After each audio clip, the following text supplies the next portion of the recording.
The following program is sponsored by the Jelinski Advisory Group, which is solely responsible for its content. Josh Jelinski is the president of Wealth Quarterback LLC, a registered investment advisory firm located in New Jersey. Registration is not an endorsement of the firm or its representatives by securities regulators, nor is it an indication that the advisor has attained a particular level of skill or ability. Investment advisory services may only be provided to clients in jurisdictions in which the firm and its representatives are appropriately registered or exempt from registration. You should not assume that any discussion or information contained in this broadcast serves as the receipt of or as a substitute for personalized investment advice from the advisor. Different types of investments involve varying degrees of risk, and there can be no assurance that the future performance of any specific investment strategy, or product, or any non-investment related content made reference to directly or indirectly in this broadcast will be profitable, equal any corresponding indicated historical performance level or levels, be suitable for your portfolio or individual situation, or prove successful. Past performance is not indicative of future result. Investment advisory services offered through Wealth Quarterback LLC.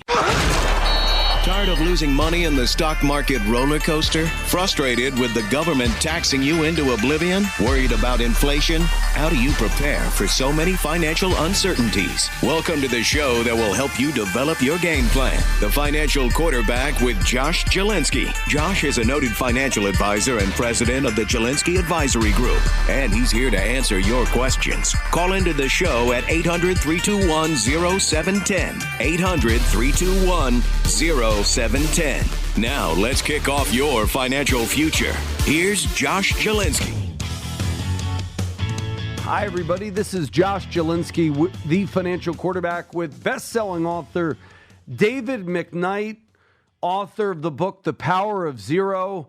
And Dave, for our listeners who don't know about you, don't know about your work from The Power of Zero, describe your background. Yeah, thanks, Josh, for having me on again.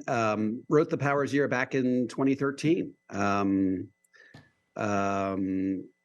At that time, I think a lot of Americans were putting the lion's share of their retirement savings into 401ks and IRAs, pre-tax dollars, sort of making the bet that tax rates in the future would be much lower than they are today, and be able to wring the most out of the retirement savings. I wrote that book because I was looking at the national trajectory of the fiscal situation in our country, unfunded obligations for Social Security, Medicare, Medicaid. I said, there is no way the tax rates, even 20 years from now, are going to be lower than they are today. And so I wrote that book to try to raise awareness that if we really are in a rising tax rate environment, then we should really change the way we approach our retirement savings. We should be investing in tax-free vehicles, taking advantage of historically low tax rates so that by the time tax rates do eventually rise over time, we've done all the heavy lifting, we can then take those dollars out tax-free. So I wrote The Power of Zero in 2013, threw it out on Amazon, sort of crossed my fingers and hope for the best. And here we are about 10 years later. It's sold about 450,000 copies. It got picked up by Penguin Random House and spawned a couple of sequels. And so it's been a great ride, and it's been a lot of fun raising awareness with Americans across the country. What's your latest project? I know you're now a thriller writer with the Infinity Code. And what are you working on lately? I'm trying to persuade my publisher or at least my agent, to find a publisher who will allow me to write a book that's critical of financial gurus like Dave Ramsey, Susie Orman, Clark Howard, Ken Fisher. I think that a lot of what those people write about is formulaic. It's one size fits all. It's sort of black and white. I think it fits a sector of America who tends to spend more than what they take in. They're making 50, but they're spending 60. Dave Ramsey's the guy for you.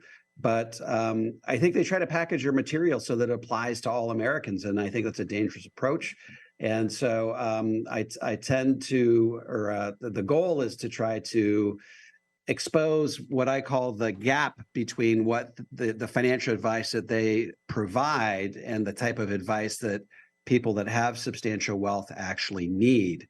And the one size fits all approach does not apply to people who have substantial wealth and are trying to wring the most out of their retirement savings. So that's the book that I plan on writing at some point in the next year. Yeah, that's wonderful.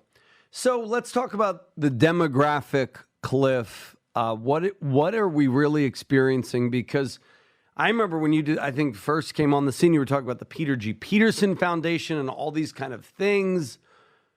And we hear in the news, I mean, I think Ron DeSantis is the first candidate I've heard in a while talk about the debt as a problem. He just announced for the presidency a week or two ago, and he's hitting hard Trump. He's hitting Trump hard now. I don't want to get political here because of financial show, but hitting Trump hard on the deficit. So it was a little refreshing to hear somebody talk about the national debt. But we've lived, I guess we would say, Bush, Obama, Trump, Biden, not to pick on anyone's favorite political candidates, where I remember, Clinton and Gingrich talked about the debt, and then it seemed like there was a 20-year vacuum where the debt didn't matter. But it does matter. So let's talk about the debt and the demographic cliff our nation's facing. I guess they're two distinct things. Both are problematic. So let's go. I actually did a podcast recently on this. Let's go backward in time to Bill Clinton. When Bill Clinton left office, he left the office with $5 trillion. And he stood before the nation right before he left. And he said, I got great news. We said, we have budget surpluses for the next 20 years. In other words, if all we do is we stick to the budget, we will have budget surpluses for the next 20 years. Okay.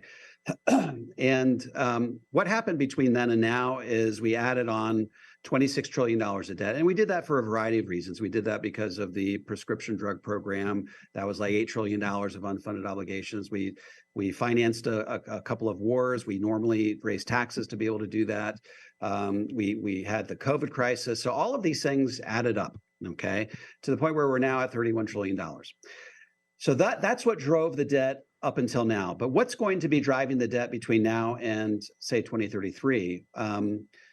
Biden has projected that the debt will grow by $20 trillion between now and then. What is going to be growing the debt between now and then, at a rate of $2 trillion per year? It's going to be underfunding for Social Security, Medicare, Medicaid. In other words, we have promised way more than we can afford to pay for Social Security, Medicare, and Medicaid. Why is that? Well, it's because baby boomers had much fewer children than their parents did. Okay, so there are about 78 million baby boomers, and they're the next generation, Generation X. I'm a Generation Xer.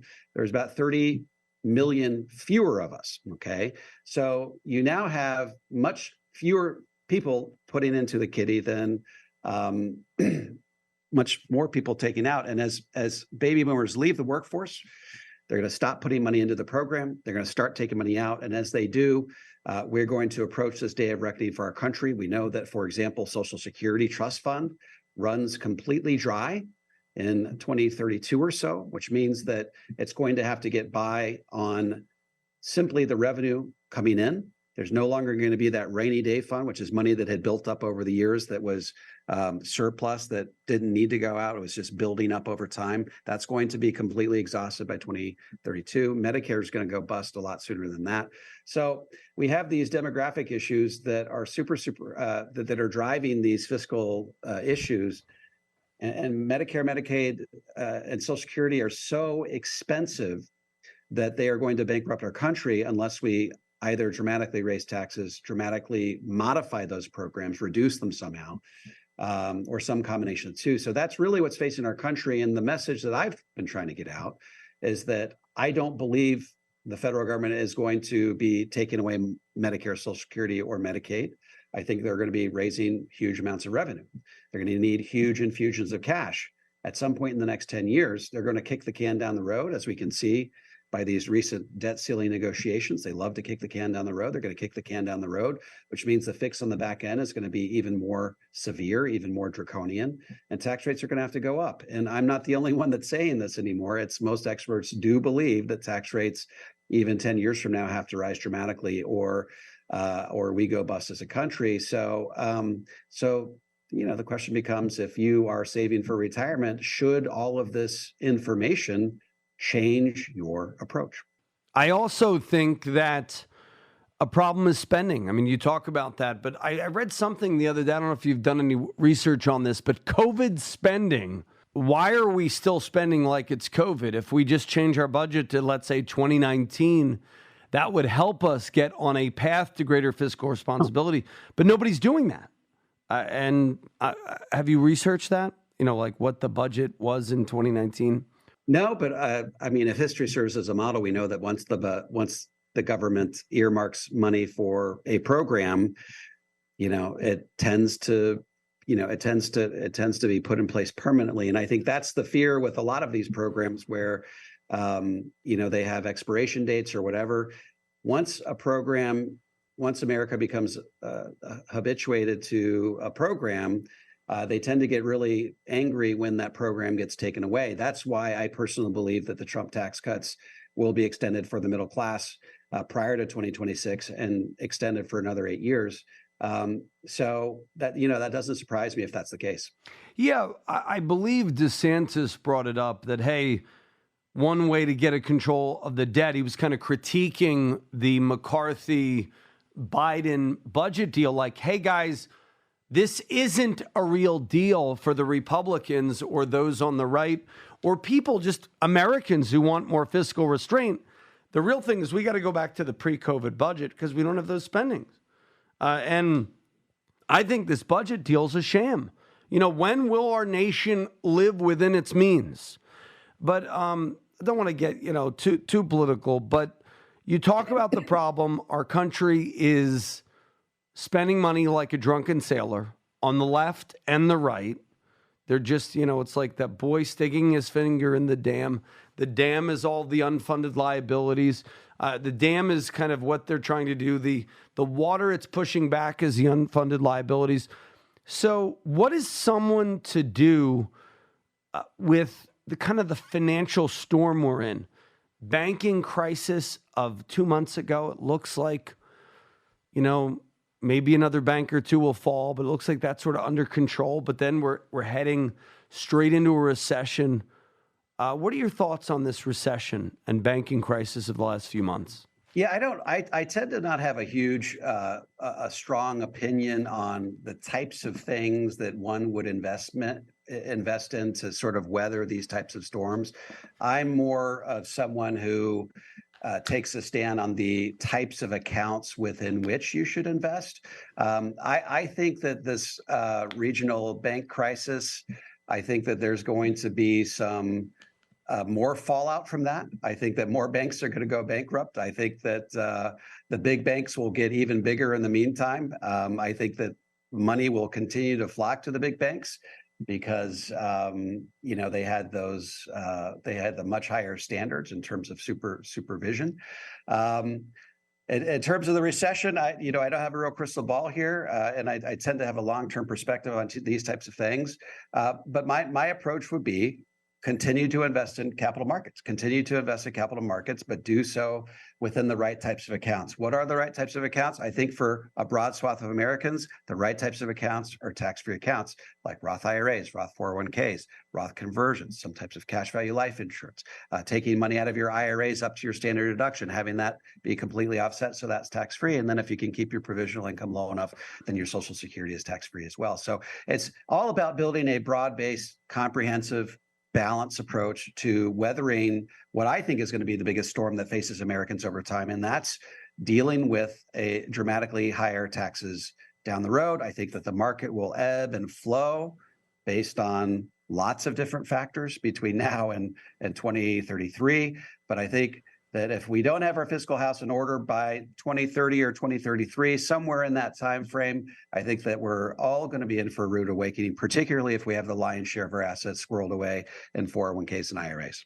And folks, if you like what you're hearing and you want to learn how to get tax-free income for life, get David McKnight's book, a foreword by Tom Hegna, industry legend of the financial industry, a step-by-step plan for a secure retirement. The book is called Tax-Free Income for Life. That'll be our free giveaway for those of you who schedule and keep your no-obligation review at 888-988-JOSH. Or if you like more of a novella, this is Howard, who's a CFP in our office. His favorite book that you've ever written is The Volatility Shield.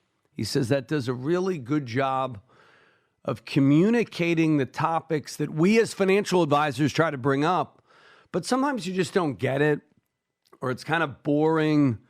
The Volatility Shield, Howard says, is your best book, bar none.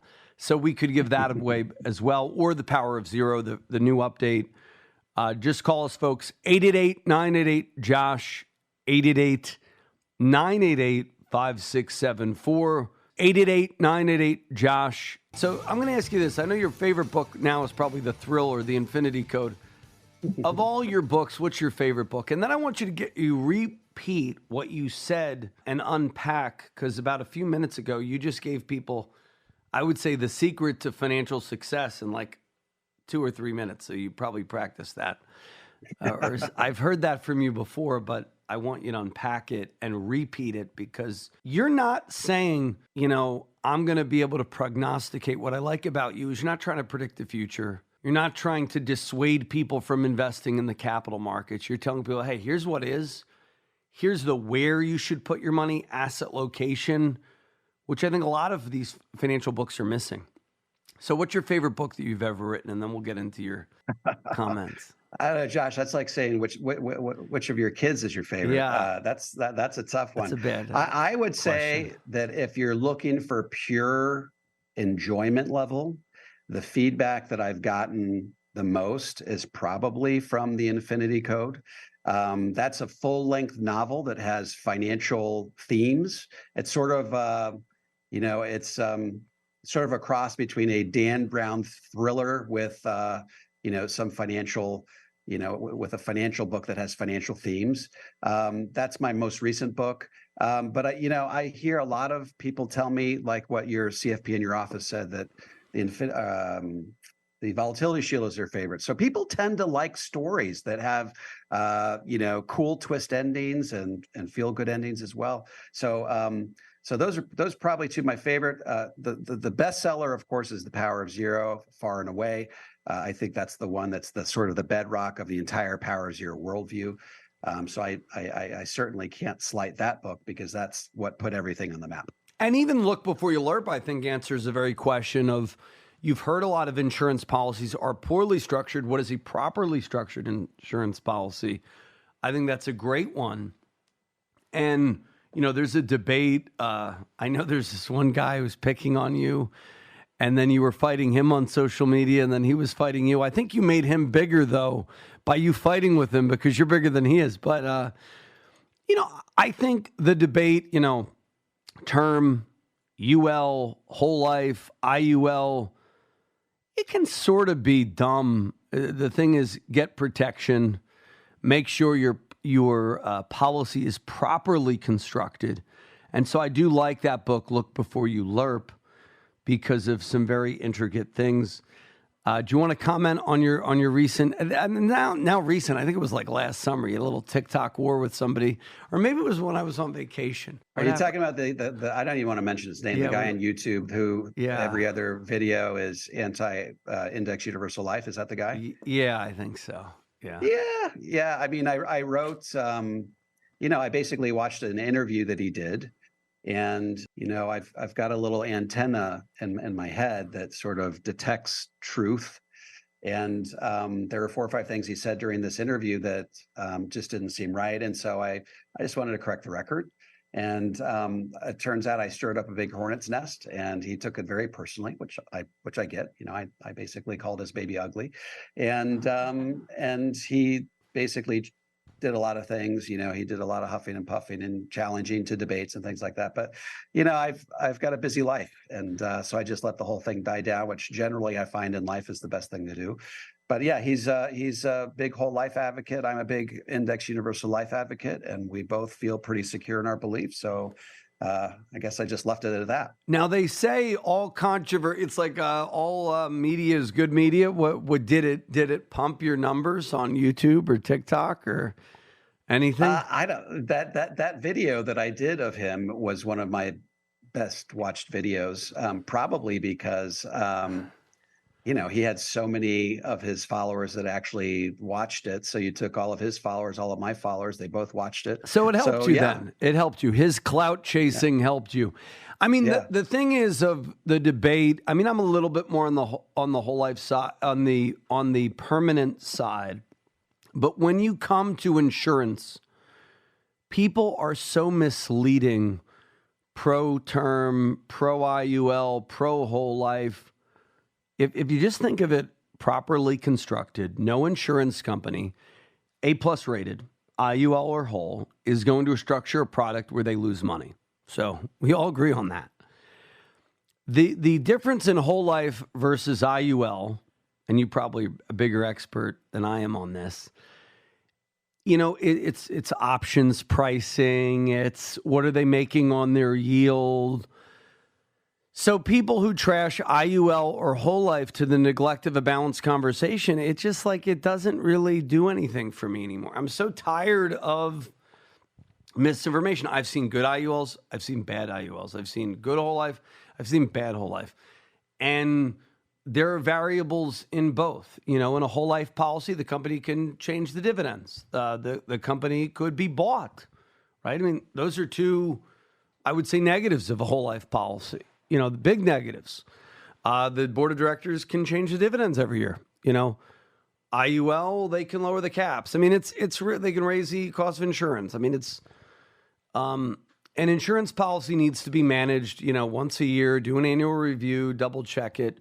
Any comments on that? Kind of the IUL whole life debate? What I tell people generally is whatever road you take in life is fraught with peril. A whole life could be fraught with peril. I mean, it's supposed to be, chock full of guarantees, but the truth is, they could raise your, lower your dividend down to almost nothing, and you get nothing but the guarantees. IUL, like you said, they can lower the caps and raise insurance. Interest rates could fall so that the option budget is much smaller. So all of these things are sensitive to economic constraints. With your 401k, the stock market could get chopped in half because we're in a recession. Any number of things. We could have another pandemic. All of these roads we take in life are fraught with peril. And so we just have to balance all of these different financial instruments against each other so that we have the best possibility of achieving a positive outcome over time. And so I just tend to take that sort of perspective versus my counterpart on YouTube who says, IUL is of the devil, whole life is an exalted sort of a product. I just think that those types of approaches are stale and not very circumspect. Yeah, I would agree. And that's good. What your new book is going to be about, challenging the guru. So I can't wait that. But I really think there was a Tony Robbins documentary that said we should do this documentary. It's my idea. I'm trademarking it right now. So if you do it, you got to do it with me. It should be called I Am Not Your Guru, or now we can't use that because Tony Robbins used it. But something like the answer is not David McKnight or the financial quarterback or Dave Ramsey or Josh, whatever, anybody. No, who cares? It is you're the answer, taking your own control of your financial destiny, learning about these products, learning about the tax code. Because there could be a point like somebody could say, okay, buy insurance because insurance is, if insurance is the way to save yourself from taxes, then somebody says, well, I don't want to do insurance because all these variables. Well, if you pick a good A+ rated company and they start raising the cost of insurance, you could bail on that company. You could do a 1035 exchange. And I don't care what company it is, they could fail you. You have to structure your life so that it's anti-fragile. And you can't just say, well, like you said, stocks could go down 50%. Well, it doesn't mean you don't invest in stocks. It means you have some insurance, you have some stocks, you have some ETFs. And I love that about your work. It's not like this either or, it's a both and. Comment on that a little bit. Yeah, I mean, I think that that's best represented, like I said earlier. If you look at my approach to tax-free retirement, it's not having all of your eggs in one basket. I don't believe, for example, that like you see on TikTok these days, I'm sure this drives you crazy, Josh. You see on TikTok these, it's the wild, wild west out there, by the way. People that claim that, for example, IUL is the end-all, be-all of investment. So they'll denigrate 401ks, IRAs, 403bs, 457s. because they don't measure up to what the IUL offers. I think that's a sort of a foolhardy way to approach retirement. I believe that every stream of tax-free income out there has some quality, some attribute that makes it unique. And I'll give you an example. I typically recommend 6 different streams of tax-free income to my clients. What are they? Roth IRA, Roth 401k, Roth conversion, taking money out of your IRA up to your standard deduction, so that gets offset, so that's tax-free, LIRP, and tax-free Social Security if you can keep your provisional income low enough. All of those streams of tax-free income have something unique about them. For example, the Roth IRA you can touch whenever you want, at least the contributions you've made. None of those other streams of income allow you to do that. For a Roth 401k, it has a match. Roth conversion, you can do as much as you want. There's no limits on how much you convert in any given year. Tax-free distributions from your IRA, that's like the holy grail of financial planning. You got a tax deduction on the way in. You grew tax deferred. You took it out tax free. The LIRP allows you to receive your death benefit in advance of your death for the purpose of paying for long-term care. None of the other streams of tax-free income do it. So, and then Social Security, the longer you have it, the better it is. It helps you mitigate against sequence return risk, inflation risk, long-term care risk. So all of these streams of tax-free income are part of the picture. If you fixate on just one or the other, you miss out on the benefits of all the rest. And so that's sort of that balanced, comprehensive approach that I love to take in my financial planning worldview. Where can people find the 6 to 8 tax-free streams of income? Is that in tax-free income, or that's in power? It's in all of them a little bit, but yeah, it's mixed all in there. They can see it. They can find that in tax-free income for life. They can find it in Power Zero. There's been 2 points today where you've just dropped pure gold for free for our listeners. We're gonna unpack those 2 things when we return. But if you like what you're hearing and you want his book, Tax-Free Income for Life, do you prefer they go to davidmcknight.com to buy your book, or Amazon? Where do you prefer? Amazon's the best place. Okay. And also, folks, call us, 888-988-JOSH. We'll give it to you for free if you call us at 888-988-JOSH and schedule your no-obligation second opinion on your money.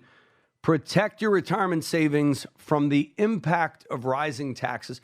Up next, David McKnight just dropped 2 things that might take people 10 years in the financial industry to learn. He's given that to us in like 2 paragraphs. I'm going to break those down because, you know, if there was a cue card that I could give young financial advisors, it would be what you just said. When we return, this is Josh Jelinski, the financial quarterback, with David McKnight, author of Power of Zero. 888-988-JOSH, 888-988-JOSH. Maybe it seems like prices can't get much higher, or that the stock market is headed for bear territory, or maybe you're worried about another great recession. Josh Jelinski, the financial quarterback, can help you protect your family's financial future in times like these. Tune in this weekend to the Financial Quarterback to hear how Josh and his team can help you decrease your tax liability and lower your risk. Call 888-988-5674 to take advantage of Josh's 27-point plan to achieve financial health. And when you call, you'll receive a free copy of Josh's book, Retirement Reality Check. Tune in every weekend to the Financial Quarterback and call 888-988-5674 to receive your free copy of Retirement Reality Check.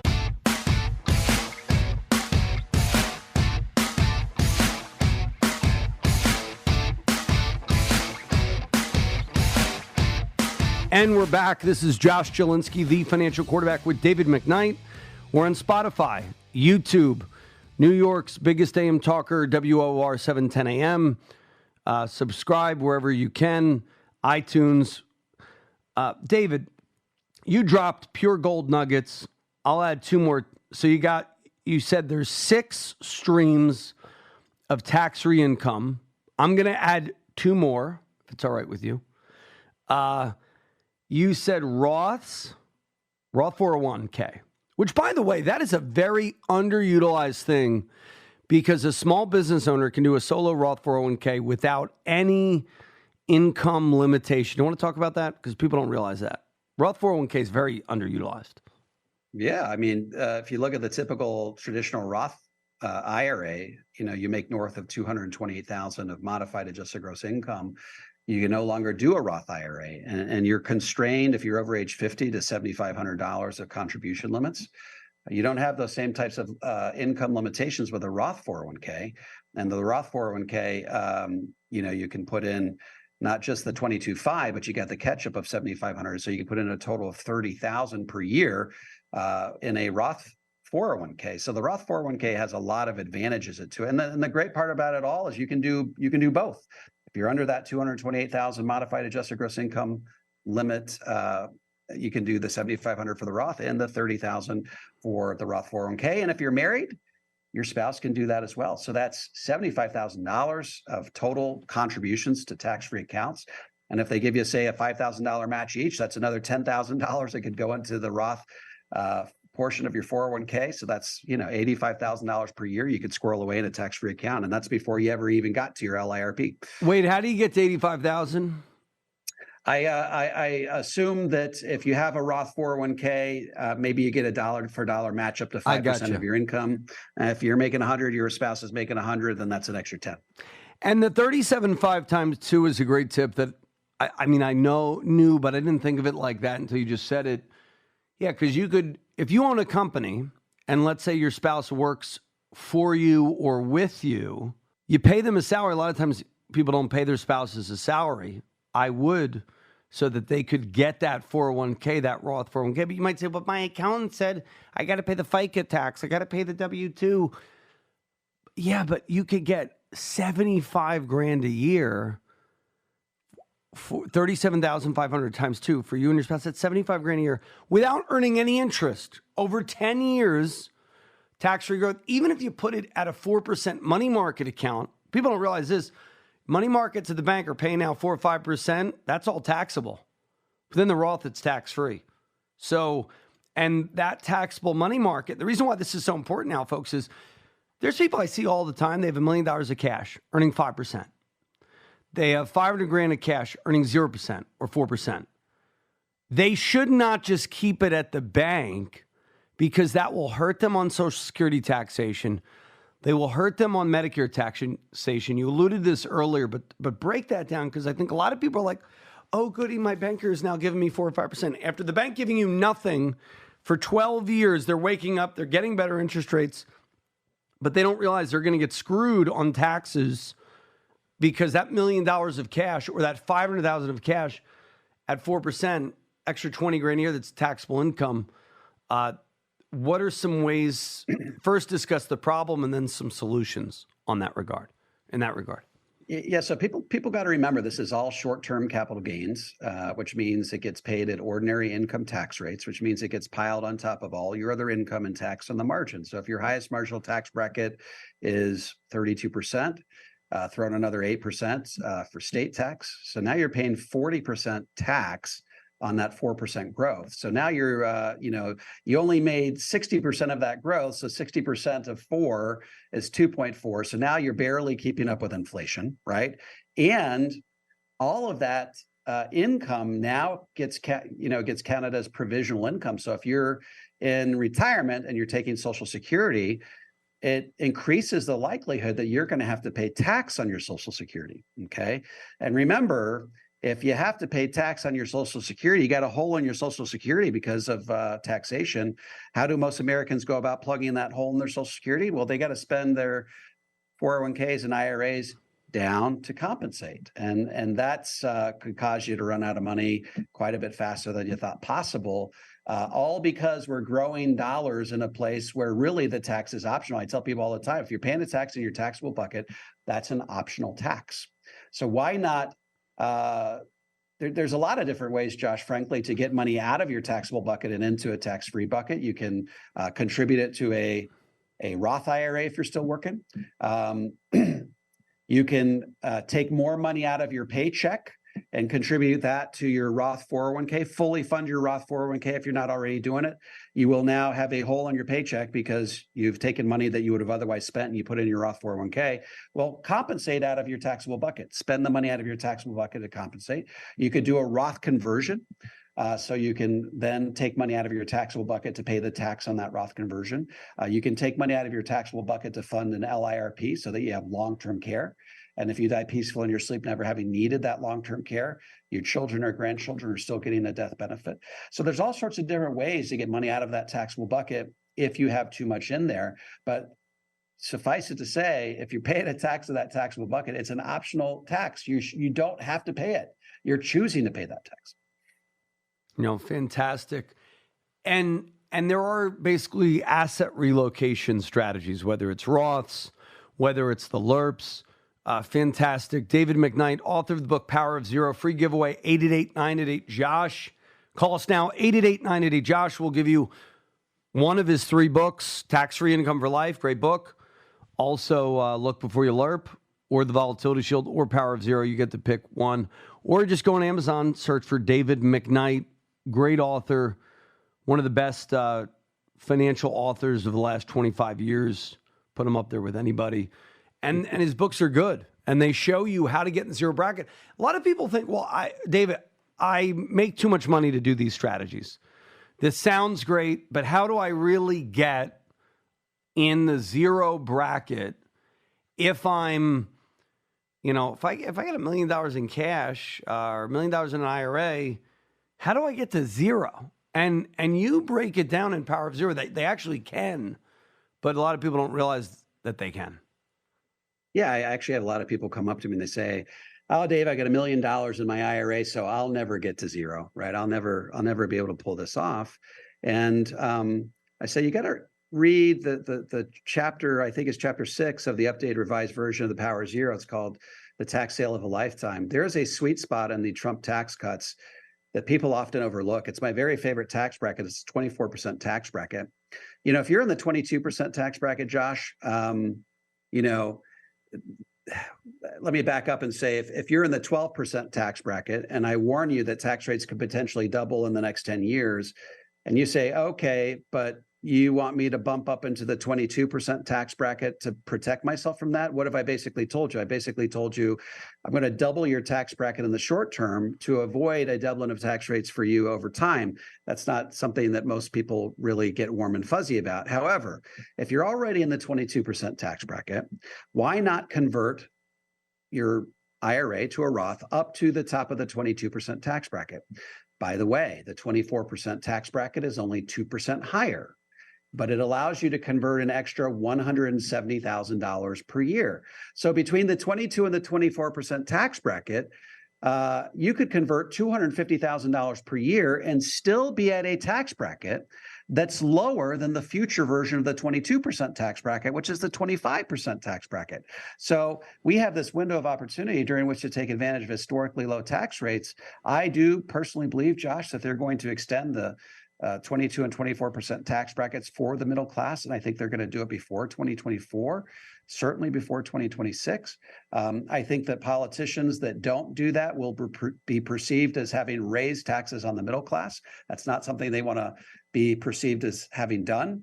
And so I think that that's going to happen, which means get $1 million in your IRA, you could potentially have 8 or 9 years during which to take advantage of the 24% tax bracket, which would allow you to convert 24% or $250,000 per year and still stay in this insanely low tax bracket relative to what we've seen in history. So there is all sorts of opportunity to get to tax-free. And every year that goes by where people fail to take advantage of these historically low tax rates is potentially a year beyond 2030 when they could be forced to pay double the rates. No, that's fantastic. And folks, get the book Power of Zero. You can learn all about this. Newly revised and updated. Call us at 888-988-JOSH, or you can get it for free if you call us at 888-988-JOSH, or buy it wherever books are sold, Amazon. This is Josh Jelinski, the financial quarterback, with David McKnight, author of Power of Zero. 888-988-JOSH, 888-988-JOSH, 888-988-JOSH. So, David, this is good stuff. So let's break down the tax-free stuff some more. You said this golden phrase, 6 ways people can get tax-free income streams. You have number 1, Roth 401ks. Number 2, Roth IRAs. Number 3, Roth conversions. Number 4, LERPs, life insurance retirement plans, which is really good if you have people who can't do a Roth and people who are in the 37% tax bracket, even more so or people who want long-term care. We'll talk about that. There's many different reasons why that's powerful. Fifth is IRA distributions up to the standard deduction, which is very underlooked, and you talk about it in Power Zero. Because sometimes in this internet soundbite community, you meet life insurance friendly advisors who say, get all your money out of the 401k, get all your money out of the IRA. And you're not doing it wisely. You got to, do it up to the standard deduction. And then what was sixth? And then sixth is Social Security. Social So Security. long as you stay below your provisional income thresholds. And that's huge. And I would kind of link with that Medicare taxation, because if you have everything tax-free, you're going to have lower Medicare taxes when you're 75. IRMA, the dreaded IRMA. You want to talk about that? IRMA planning's big right now. Yeah. So this is one of the number one complaints that people have about Roth conversions, as they say, hey, Dave, if I do a Roth conversion over the next 5 years, my IRMA payments are going to go through the roof. They're going to get really expensive. And is it really worth it? We actually have a calculator where we actually show them the IRMA they would pay if they just left the money in the IRA, and how those increased IRMA payments, they just get bigger as the RMDs get bigger and bigger and bigger. They just get bigger and bigger and bigger over time. And then we add up cumulatively how much increased IRMA premium they would have to pay over their lifetime versus having to pay just the increased amount over the 5 years and then just the normal premium from that point forward. And you know what? It's not even close. And then if you add in the Social Security taxation that you have to pay by having to, take those RMDs over time, and you add that to the increased IRMA payments, it's not even close. And so it's sort of like Ed Slott says, you got to rip the Band-Aid off. And if you rip the Band-Aid off, then you'll be all the better for it. So as it relates to IRMA, which is the income-related Medicare adjustment, your ugly Aunt Irma that you don't want to come visit you, for some reason, the time that people should do this LERP planning and IRMA planning is in their 50s. And then they kind of wake up and they realize they should do it when they're 65. Why is it so important for people to wake up? If you're 50 and over listening, why should people do this planning at 50 instead of just 65? Now, if you're 65 or 70, it's not too late. You should still do it. But talk about sort of the age people, because when sometimes people hear this, they say, oh, I'm too old. And then other people say I'm too young. Kind of break down, what should a person in their 40s do, 50s, 60s, 70s? Like a life cycle approach. So are you talking about like the timing of Roth conversions? Yeah, like what I've found is in applying your work, Ed Slott work, other researchers kind of saying the same thing.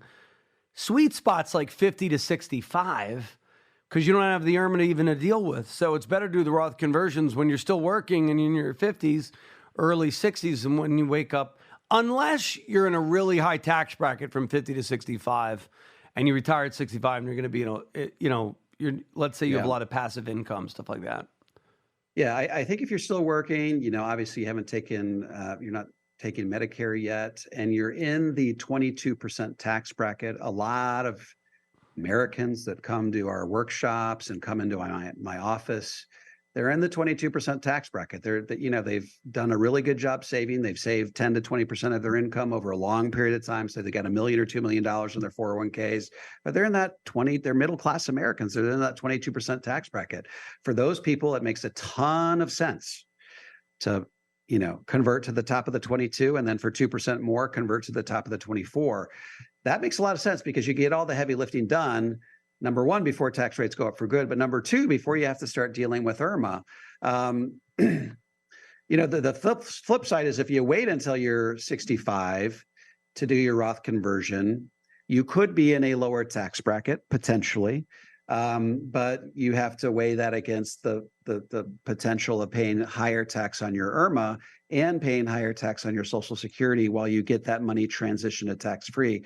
So I would say that if you're currently working and you're in the 22 or even 24% tax bracket, it makes sense to start executing that Roth conversion while tax rates are low and while you're in that low tax bracket. What about people in their 70s or 80s? They say, I'm too old for this.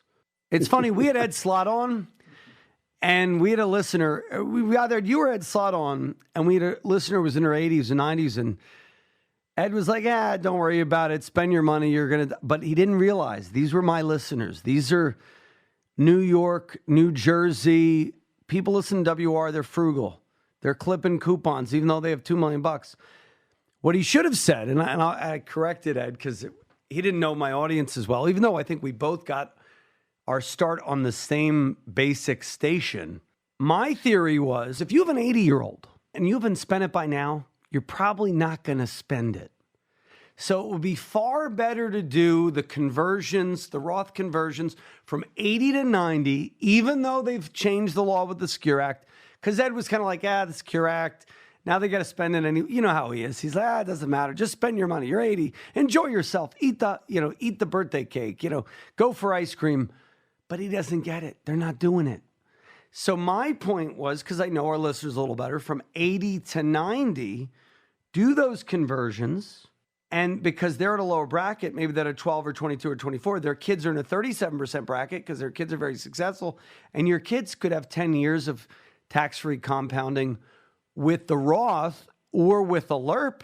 You could buy a LERP on your kids and they could have 80 years of tax-free compounding. Yeah, there's two considerations, I think. One is, this is what I call the quadrupling of tax rates, Josh. If you're married and you're 80s, there's a good chance your spouse is going to die pretty soon. That's just the actuarial tables, 70s, right? to be honest, people are dying at 77, 78, yeah. Yeah. So your spouse is going to die, and what happens to your tax bracket? It contracts by half. So all of a sudden, you're spending the same amount of money, but you're paying twice as much in tax. So that's an issue.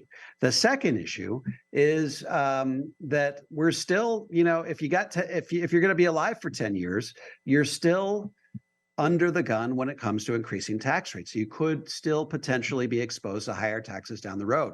David Walker, former Comptroller General of the federal government, predicted in his book, Come Back America, that tax rates would have to increase to a 45% effective level across the board by 2030 to keep our country solvent. So if that happens, then you're going to be able to spend as much, much less of that required minimum distribution as you thought possible. So not only did your tax bracket double, but taxes themselves doubled. So there's your quadrupling in tax rates. And then if you don't, like you mentioned, Josh, if you don't pay the tax today at these historically low tax rates, then your kids are going to inherit these IRAs and be forced to spend it down. On top of all their other income at their highest marginal tax rates at the apex of their earning years, when they can least afford to pay the tax, when tax rates are likely to be much higher than they are today, when they've got fewer deductions to be able to pull it off. So generally speaking, doing the Roth conversion for people in that situation almost always makes sense. Fantastic. Yeah, so we stumped the legend, Ed Slott. We didn't stump him. I think he was just on a path of where he says, spend your money.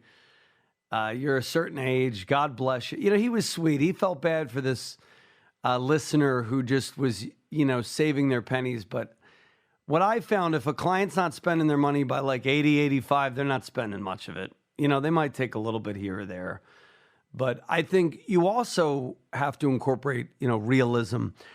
The other two things I thought about that you made me think about were HSAs. Right. It's another triple tax-free vehicle. And now, although I was never a big fan of the 529, I'm sure I just think it's a very limiting financial product. Now with some of the new rules of the revised Secure Act 2.0 and the kind of the fix, I think you could leave up to $35,000 in a 529 now, and then the heir can convert that to a Roth. So that would be like the 8th tax-free vehicle to kind of incorporate to your work. Any comments on that? Yeah, I would say the one I hear about most often when I list those 6, the one that people bring up the most is the HSA. And the HSA is also like the holy grail of financial planning because you get that tax deduction when you put the money in, it grows tax deferred, you take it out tax-free. So in that regard, the HSA is just like your tax-free RMD when you offset it by the standard deduction. So obviously the only constraint with the HSA is you've got to use it for a qualified healthcare expense, but we all have qualified healthcare expenses and you're going to have to spend that money at some point in your life. So why not spend it in a tax-free way? So certainly the HSA, the only reason I don't typically talk about it is because it does have a few strings attached and not everybody has access to it, but it certainly does qualify. And as we conclude, you dropped this pure gold phrase when you said the where you put your money is more important. Can you repeat that phrase slowly? Boy, let's see. What did I say? It was it's pure not gold. so much the investment as the type of account within which it's being invested, something like that. Yeah, and then you also said there are like 6 things you should do. It might have been the same thing you just said, but I don't know. There was I got it's 6 different streams of tax-free income, none of which show up on the IRS's radar, but all of which contribute to you being in the 0% tax bracket. Yeah, that's beautiful. And well, I want to thank you for joining us. As always, David McKnight, you can get his work on Amazon. Go to davidmcknight.com. We have a lot of advisors who listen to the show. If you're interested and you want to learn more about what he does for advisors, davidmcknight.com. And folks, if you want the book for free, we'll give it to you if you call us right now at 888-988-JOSH. And parting thoughts for our listeners. Anything you want to talk about that you didn't? No, don't let a year go by where you're not taking advantage of historically low tax rates, because once that window shuts, it's going to shut for good. And we're going to look back 10 years from now. We'll look back on 2023 and say, why did we not take advantage of those historically low tax rates while we could? The other thing that you made me think of, just pop in my mind, kind of conclude, you've been mentioning long-term care riders as a big thing and the ability to protect long-term care. I would say the last 3 years, there's been an innovation I'm seeing of single people interested in the LERP for the long-term care privileges, but because they saw so many seniors die in nursing homes in COVID, or the reports, or maybe they know somebody, and they don't want to have, they don't want to be relegated to a state-run facility. So I've seen growing interest in the LERP from single people with no kids. Have you seen that too? It's certainly, yeah. I mean, because the alternative is if you don't have any sort of a care, you do get relegated to a Medicaid-funded, long-term care facility. And frankly, as you know, Josh, the level of care in a Medicaid-funded long-term care facility is not anywhere close to the care you're going to get in a privately, funded long-term care facility. And the LIRP, in as much as it allows you to spend your death benefit in advance of your death for the purpose of paying for long-term care, serves as a great way to fund that expense. And what I've even done with my trusts and things that kind of my end of life planning is I set up, my kids have to use my LERP to pay for me to be in my house. And be taken care of 24/7 by nurses in my house, get a separate entrance. So you can be so if you don't want to go to a facility, you can have your LERP. It's also freedom from a nursing home if you don't want to do that too. So that's a good point. Well, thank you so much, David McKnight, author of The Power of Zero. Folks, you can get it by calling us at 888-988-JOSH or going to Amazon. Thanks again so much for joining us, David. Thanks for having me. Take care.